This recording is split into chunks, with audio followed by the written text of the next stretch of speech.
हर हर महादेव मित्रांनो, सुवर्ण Konkan blog YouTube चॅनलच्या अजून एका नवीन व्हिडिओमध्ये मी आशिष नाटेकर तुमचं सगळ्यांचं पुन्हा एकदा स्वागत करतोय। मित्रांनो, महादेवांच्या कृपेमुळे आपली 12 ज्योतिर्लिंग यात्रा ही विना त्रास विना कोणताही संकट येता आपली पूर्ण झालेली आहे आणि त्याबद्दलच ही आपली व्हिडिओ असणार आहे। आपण 12 ज्योतिर्लिंग यात्रा 2023 जून मध्ये सुरुवात केलेली केदारनाथ पासून आणि त्यानंतर आपण डिसेंबर 2023 मध्ये 6वं ज्योतिर्लिंग मल्लिकार्जुन इथे दर्शन घेतलेलं। त्यानंतर 2024च्या जून मध्ये आपण पुन्हा एकदा केदारनाथला गेलेलो आणि त्यानंतर ऑगस्ट, सप्टेंबर, ऑक्टोबर आणि नोव्हेंबर, तर या उर्वरित 4 महिन्यांमध्ये आपण उर्वरित जी 6 ज्योतिर्लिंग आहेत त्यामध्ये ओंकारेश्वर, सोमनाथ, नागेश्वर, कृष्णेश्वर, परळी वैजनाथ आणि रामेश्वरम या सर्व ज्योतिर्लिंगांचा समावेश आहे। तर या सर्व ज्योतिर्लिंग दर्शनाचे व्हिडिओ, प्रवासाचे व्हिडिओ या पुढे येणार आहेत। त्यासाठी आपलं सुवर्ण कोकण ब्लॉग यूट्यूब चॅनल नक्की सबस्क्राइब करून ठेवा। या 12 ज्योतिर्लिंग यात्रेसाठी तुम्हाला खर्च किती लागणार आहे, कसा प्रवास करायचा आहे, राहण्याची किती सोय, राहण्याची काय व्यवस्था आहे, तर याची सर्वांची माहिती आपण या व्हिडिओच्या माध्यमातून देणार आहोत। या व्हिडिओमध्ये आपण माहिती घेणार आहोत ओंकारेश्वर ज्योतिर्लिंग, जे मध्य प्रदेशमध्ये आहे, खंडवा जिल्ह्यामध्ये। तर आपण ओंकारेश्वर दर्शनासाठी स्पेशली आपल्याकडून सकाळी जी मंगला एक्सप्रेस निघते 3:30 वाजता, तर त्या एक्सप्रेसने आपण प्रवास केलेला, त्याची व्हिडिओ आपण यूट्यूब चॅनलवर ऑलरेडी अपलोड केलेली आहे, तर ती नक्की बघा। तर त्यावेळी आपण खंडवा जंक्शनला रात्री 10:30 वाजता उतरलेलो आणि तिकडून आपण प्रायव्हेट बस पकडून ओंकारेश्वरला गेलेलो। साधारण जर तुम्ही जात असाल तर खंडवा जंक्शनला उतरण्यापेक्षा इंदोरला उतरा, कारण इंदोरवरून प्रायव्हेट बसेसचे ऑप्शन्स जास्त आहेत आणि तुम्हाला लेट नाईट पण बसेस मिळून जातात। खंडवा जंक्शनला लेट नाईट बसेस मिळत नाही, पण आमचं नशीब चांगलं होतं की त्यामुळे आम्हाला ती जी लेट झालेली बस होती ती मिळाली। खंडवा जंक्शन ते ओंकारेश्वर साधारण एक 60-70 किलोमीटर आहे आणि याचं तिकीट फेअर 130 रुपये बसने घेतले। 2 ते 2.5 तास आम्हाला पूर्ण या ट्रॅव्हलसाठी लागला। साधारण रात्री आम्ही 12:30-1 वाजता आम्ही ओंकारेश्वरला पोहोचलो।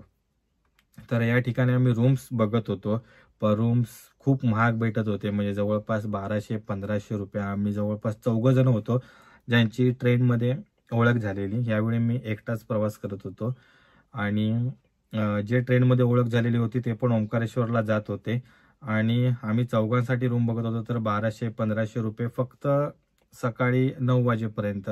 तर त्यामुळे आम्ही ते रूम घेतल्या नाहीत, आम्ही डायरेक्ट नर्मदा नदीच्या काठावर गेलो, त्या ठिकाणी घाटाच्या ठिकाणी बसलो। जवळपास 2-2:30 वाजता आम्ही नर्मदा नदीमध्ये तीर्थस्नान करून त्यानंतर लगेच तिकडे चेंजिंग रूम्स वगैरे आहेत बाजूला, तर त्या चेंजिंग रूममध्ये चेंज करून आम्ही 3:30 वाजता लाईनमध्ये उभे राहिलो आणि तो निर्णय आमचा खरोखर खूप चांगला होता, कारण ओंकारेश्वर दर्शनासाठी गर्दी भयंकर असते आणि त्या दिवशी सोमवार देखील होता, त्यामुळे अजूनही जास्त गर्दी होती।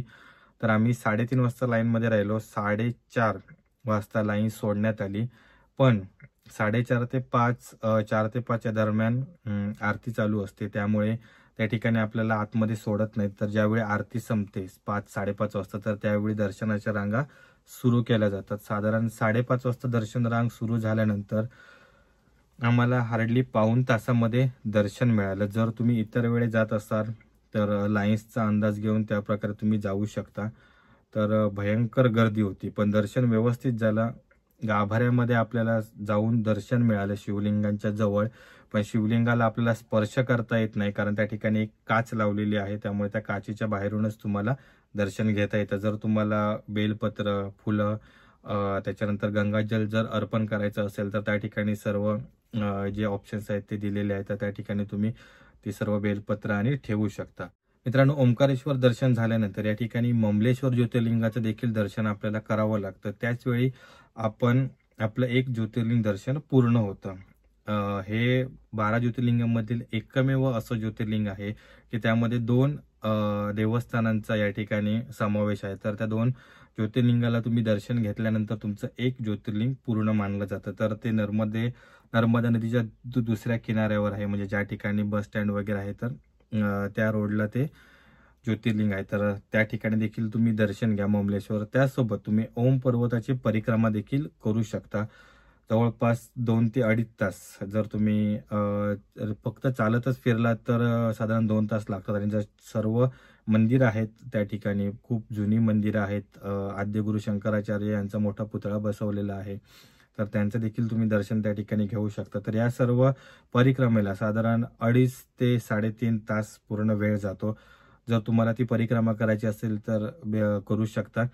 त्यानंतर या ठिकाणी 2 ब्रिज देखील आहेत, तर दोन्ही ब्रिजवरून आपण ओंकारेश्वर दर्शनासाठी देखील जाऊ शकतो. तिथून ममलेश्वर ज्योतिर्लिंग दर्शन झाल्यानंतर त्या ठिकाणी अजून इतर देखील खूप प्राचीन मंदिर आहेत, तिथे देखील तुम्ही दर्शन घेऊ शकता. आणि त्यानंतर तुम्ही ऑटो पकडून बस स्टँडला येऊन नंतर उज्जैनला देखील तुम्ही येऊ शकता. तर जर तुम्ही ओंकारेश्वर ज्योतिर्लिंगचं प्लॅन करत असाल दर्शनचं, तर उज्जैन महाकालेश्वर देखील लिस्टमध्ये ठेवा, कारण दोन्ही ज्योतिर्लिंग एकाच वेळ होतात. साधारण 100 ते 120 किलोमीटरचा फक्त डिफरन्स आहे आणि त्यासाठी तुम्हाला पूर्ण 2 दिवस लागतात. तर तसं तुम्ही प्लॅनिंग करून या. आणि इंदोर हा तुमच्यासाठी पूर्ण सेंटर ऑप्शन आहे. इंदोरवरून आपल्याला ओंकारेश्वर आणि उज्जैन हे दोघांचा डिस्टन्स सेम आहे, त्यामुळे त्या प्रकारे तुम्ही प्लॅनिंग करा. डायरेक्ट इंदोर जाणारी ट्रेन पकडा, जी आपल्या कुडाळवरून साधारणतः शनिवारी सकाळी 4:30 वाजता आहे. तर ती कोचिवल्ली इंदोर एक्सप्रेसने तुम्ही या ठिकाणी येऊ शकता.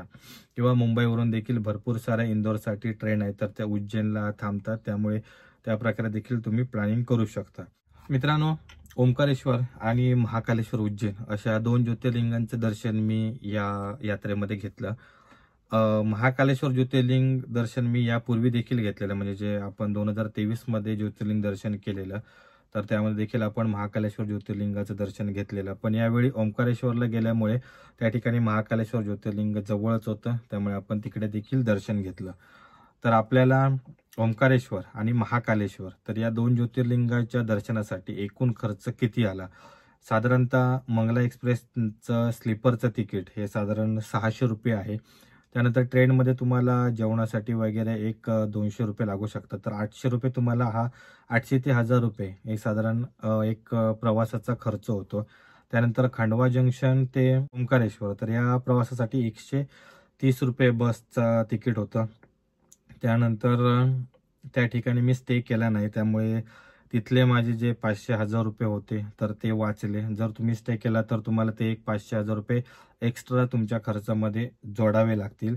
ओंकारेश्वर आणि ममलेश्वर या 2 ज्योतिर्लिंगाचं दर्शन झाल्यानंतर मी तिथून महाकालेश्वरला म्हणजे उज्जैनला आलो. तर ओंकारेश्वर ते उज्जैन, तर या बस प्रवासासाठी साधारण 260 रुपये बस प्रवासाचे तिकीट होतं. फक्त एक गोष्ट तुम्ही करा की डायरेक्ट उज्जैन बस तुम्हाला तिथून मिळत नाही, क्वचित मिळाली तर. कारण जे सर्व बसेसवाले आहेत, मध्य प्रदेशमध्ये शक्यतो गव्हर्नमेंटच्या बसेस नाही आहेत, प्रायव्हेट बसेस आहेत. त्यामुळे ते ओंकारेश्वर ते उज्जैन, ओंकारेश्वर ते इंदोर आणि इंदोर ते उज्जैन अशा 2 बसेस तुम्हाला चेंज कराव्या लागतात. त्यामुळे ज्यावेळी तुम्ही दोन्ही ठिकाणी बस स्टँडला बसमध्ये बसाल, तर त्यावेळी हे कन्फर्म करा की बस डायरेक्ट उज्जैनला जाणार आहे की नाही. नाहीतर तुम्हाला एका बसमधून तुमचं सामान सर्व उतरून परत दुसऱ्या बसमध्ये चढावं लागतं. त्या ठिकाणी सीट मिळेल की नाही ह्याची शक्यता कमी असते. त्यानंतर मी उज्जैनला ज्या ठिकाणी थांबलेलो, तर त्या ठिकाणी 800 रुपये चार्जेस होते. मी बस स्टँडच्या म्हणजे नानाखेडा बस स्टँड आहे, तर त्या नानाखेडा बस स्टँडच्या जवळ थांबलेलो. जर तुम्हाला उज्जैनला राहायचं असेल तर शक्यतो रेल्वे स्टेशनच्या आसपास राहा, कारण तिकडून उज्जैनचं महाकालेश्वर मंदिर हे जवळ आहे. नानाखेडा बस स्टँड पासून जवळपास 7 ते 8 किलोमीटरवर आहे. आणि त्या ठिकाणाहून जर तुम्ही प्रायव्हेट ऑटो केली तर तुम्हाला साधारण 50 ते 80 रुपये घेतात. आणि जर तुम्ही शेअर टॅक्सीने किंवा गेलात किंवा टमटमने वगैरे गेलात तर 15 ते 20 रुपये घेतात. त्यामुळे बेस्ट ऑप्शन तुमच्यासाठी आहे की रेल्वे स्टेशनच्या आसपास रूम बघा, तिकडून शेअर रिक्षा वगैरे तुम्हाला पटापट मिळतात उज्जैन महाकालेश्वर मंदिरामध्ये जाण्यासाठी. त्यानंतर दुसऱ्या दिवशीचा जो खर्च होता म्हणजे ओंकारेश्वर ते प्रवास, त्याच्यानंतर उज्जैनचा पूर्ण स्टे, जेवणाचा खर्च, तर हे सर्व टोटल खर्च पकडून एक 500 रुपये मला खर्च आला, रिक्षा वगैरे सर्व पकडून.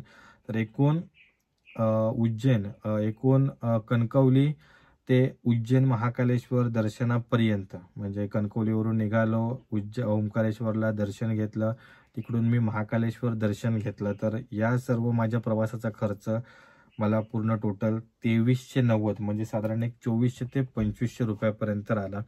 रिटर्नचा जर आपण खर्च पकडला 600 रुपये तिकीट स्लीपरचं, तर टोटल 3000 रुपयात तुम्ही ओंकारेश्वर आणि महाकालेश्वर दर्शन दोन्ही करू शकता.